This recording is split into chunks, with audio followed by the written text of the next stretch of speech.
Hello, CineMaster lovers. Welcome back. I hope you're ready for an exciting experience because we've got something special for you today. Get comfortable, grab your snacks, and let's dive right into the action. Sit back, relax, and enjoy the show. Let's get started. One day, after Kyle meets his girlfriend and drops her off at her car, suddenly, he hears a terrifying sound. When he goes to check it out, he encounters Jared, an assistant to a drug dealer to whom Kyle owes money. Jared demands the money and tells him he won't let it slide, so Kyle decides to pay off his debt as soon as possible. To do so, he takes a job as a cleaner. His first client is an elderly woman who appears mysterious and asks him to clean her basement. When Kyle goes down, he doesn't just find garbage, he also discovers an old and very strange-looking coffin. The woman tells him to either bury or burn it and warns him not to use it under any circumstances. But Kyle ignores her and decides to make some money from the coffin. He photographs it and posts it for sale. While cleaning the outside of the coffin, he opens it and finds strange items inside, including something resembling an old music box. The next morning, Kyle went to the library and met his friend, Abel, an expert in history,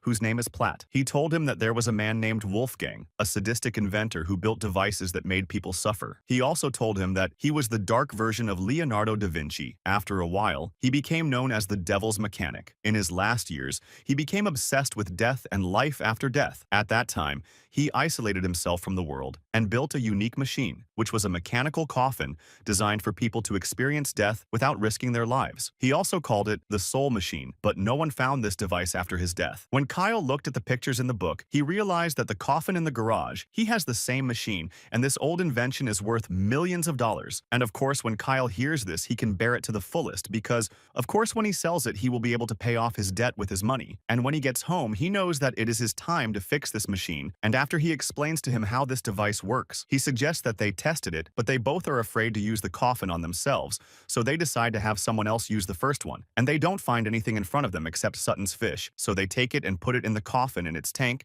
and then they use the key and turn on the coffin, and they see the fish dying in front of them, and as soon as the music stops, the fish comes back to life again completely normal, and the guys are shocked by what they saw, so they decide to tell Blade about what happened. And in the scene after that, Julie, Kyle's girlfriend, comes to visit him and tells him that she misses him and comes to sit with him for a while, but she gets very upset from Sutton's loud voice and suggests renting a separate house. But Kyle tells her that he will not be able to pay these extra expenses and that he is very happy living with his friend. And this is because he not only helps him in his studies but also pays his rent money. At night, Blatt comes to see the device and tries it out, and although they are curious to try it, they are all hesitant and afraid of exposing their lives to danger. So Kai decides to try it first, and at that time, he films everything with the camera and tries not to miss any details. As soon as Kyle enters the coffin, Blatt puts the key in and turns it 3 times, thinking that this will be enough to operate the coffin for about a minute. As soon as the coffin starts working, Kyle finds himself in the spirit world and acts like this, not understanding how this could happen. When Blatt finds his friend dead, he starts to get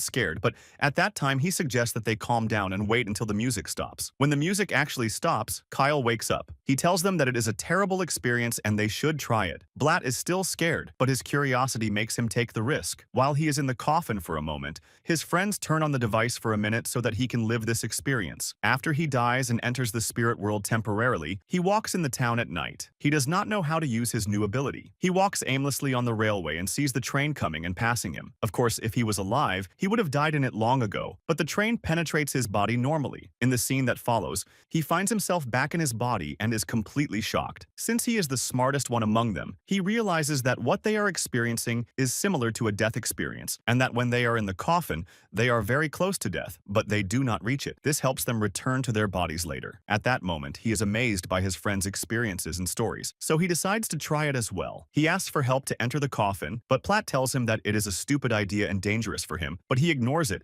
and asks them to carry him since he is sitting on a wheelchair and wants to see if this is a dream or reality. So Kay writes a note and leaves it next to the fish tank and asks Sutton to read it when he enters the spirit world and tells them what exactly is written on the note. As soon as Sutton enters the spirit world, they are surprised that he is on his feet completely normally, and Mike is the one who controls this process, but he is forced to withdraw when he finds out that his girlfriend, Julie, came to visit him. He tells Platt to continue with Sutton and goes to meet Julie, and finds out from her that she caught him and knew that he was taking money from her visa. They quarrel with each other, and at that time their spirit is standing in the middle of them and he watches them without them realizing that he is there. After that, he gets in the car with Julie and wants to touch her face, but at that moment the music stops and his spirit returns returns to his body again, and when the guys ask him about what is written on the paper, he ignores it. But to prove that he was not dreaming, he tells Mike that he knows that he was taking money from Julie and that he witnessed their fight. After that, the guys discuss what happened and write that they will not only make a lot of money from the coffin, but they might also be killed because they reached this machine. Before Platt leaves, he assures them not to use this device again or touch it until he does his research. He feels that he needs to understand more about why they entered this spirit world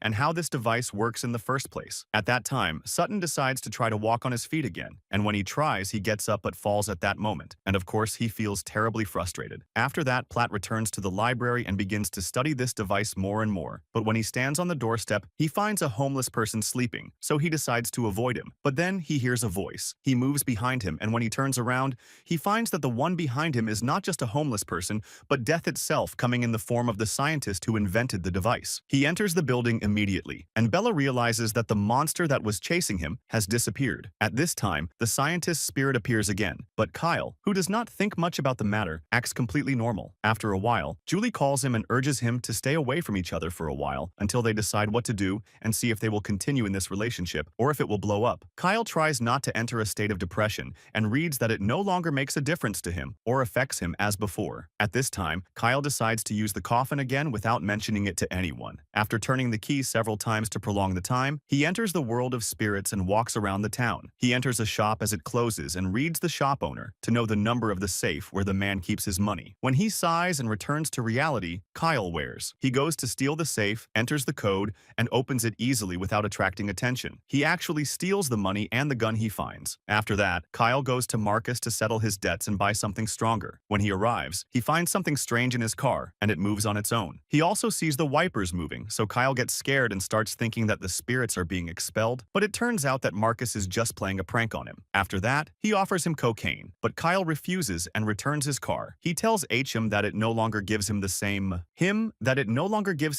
feeling as before, in addition to the fact that smoking too much is destroying his health and causing his teeth to fall out. At that time, Sutton decides to use the machine again, and when he sleeps, we find his soul going to Julie's apartment. He shakes out that he is very impressed by her. He enters her room and finds Bella sleeping. Suddenly, he wakes up and returns to his body. At that moment, Julie feels in a strange need. She excels and is surprised and does not understand anything at all. When he regains consciousness, he starts to exercise hard. After that, he finds Kyle returned home and hiding the drugs and the gun under the bed. On the other hand, Platt, while looking at the drawings of the mad scientist, realizes that the devil is hidden within the music itself. He then continues his research in the library, but while he is busy, he finds his nostrils bleeding. The next morning, he calls Kyle and tells him that the secret of the coffin is in the music, and that the churches in the Middle Ages had it because they considered it satanic music. In order to complete his research, he needs to record the sound of the coffin. He wonders about it and thinks again that the music that the coffin plays is very, very dangerous. He asks him not to touch it until he comes. At night, Platt visits his friends and checks on them, but they deny that any change has happened to them,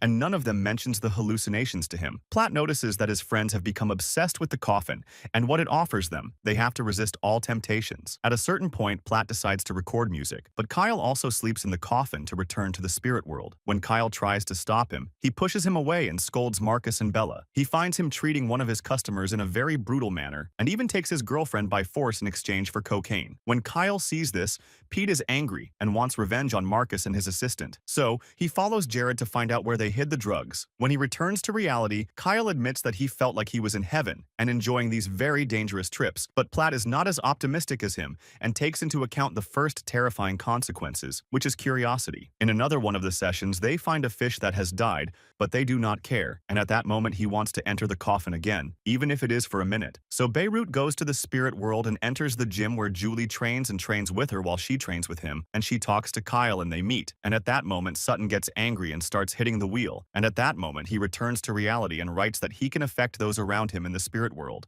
And when he returns to his friends, he lies to them and tells them that he went to the cinema, and Blatt and Kyle pity him when they find him excited, and it is very clear that he is lying. At night, Blatt returns to the library to study the music coming out of the coffin, and when he analyzes the recording, he discovers that there is a mysterious sound with a very low frequency, and this sound affects affects living creatures, and it appears that this is the reason for the death of a fish 2 hours ago. And now he is doing the same thing and affecting the flies. So Blatt realizes that one sound is definitely not enough to do all of this, and that this coffin definitely has another secret that helps him affect people. The next morning, Kyle meets Julie in the cafe. He tells her that he paid his debts and returned the money he took from her visa, and he also tries to make up with her, but she still remembers his violent method and the change that happened to him at that time. Balad calls him and tells him that this device is a big trick and that it does not let the person leave his body or anything. It simply kills the brain. At a time when Kyle is talking to Platt, Julie leaves and walks away and raises herself to give him a second chance. He goes to the place where the drug dealers hide their goods and steals. When Marcus and Jared know that the drugs are not there, they realize that they have a big problem,